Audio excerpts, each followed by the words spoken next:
Hello and welcome back to my channel. তো আবার চলে এসেছি সকালবেলায় এক কাপ চা হাতে। লাল চা বানিয়েছি, লাল চা খাচ্ছি আর রান্না বান্না সারলাম, কারণ আজকে মেয়ের লাস্ট পরীক্ষা, তো পরীক্ষা দিতে গেছে, টাইম হয়ে গেছে, ওকে নিতে যাবো এরপর রেডি হয়ে। আর চুল দেখো আমার সকালবেলায়, মানে কালকে রাত্রে ঘুমিয়েছি, তো এরকমভাবে সকালে উঠে জাস্ট চুলটাকে এরকম আর এরকম করে নিয়েছি। আর কিছু করতে পারিনি, কারণ রান্নার তাড়াহুড়ো করে সারতে হলো। এখন একটুখানি খিদে পেয়েছে বলে আবার একটু চা আর বিস্কিট নিয়ে বসলাম, তো ওটা খেয়ে দিয়ে রেডি হয়ে এখন যাব মেয়েকে নিতে। তো চলো ঘরের ভিউটা একবার দেখিয়ে দিই।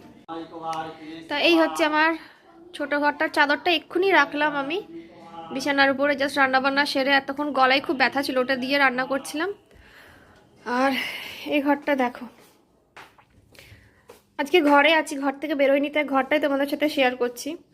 আর এই ঘরটাও পুরো বিছানা টিছানা সমস্ত কিছু রেডি।